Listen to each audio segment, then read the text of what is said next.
gumawa naman tayo ng honey plus onion. Na-share din po ito ni Doktora Chani. Kaya pala pag naghihiwa tayo ng sibuyas, naluluha-luha tayo, sinisipon-sipon. Ito pala ay good sign kasi kiniklear niya yung airways at maganda para sa mga sinuses natin. Nilalabanan niya yung pagdevelop ng cancer sa katawan. It prevents cardiovascular disease. Para sa mga may asthma, tinutulungan niyang palakasin yung lungs. Ganda rin para sa blood pressure. Fights against infection. Ang sibuyas po, maganda po yan, anti-blood clot.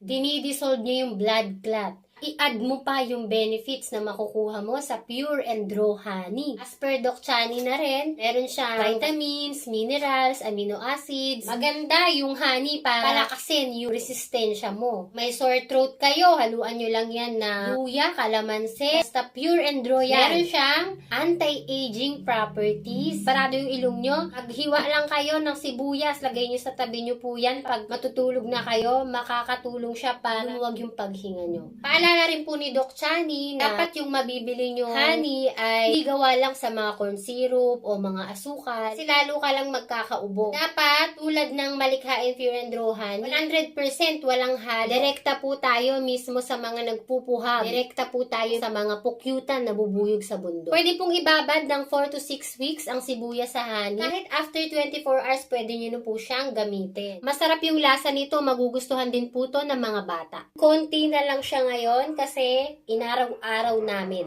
Natural alternative sa mga vitamins na nabibili ninyo.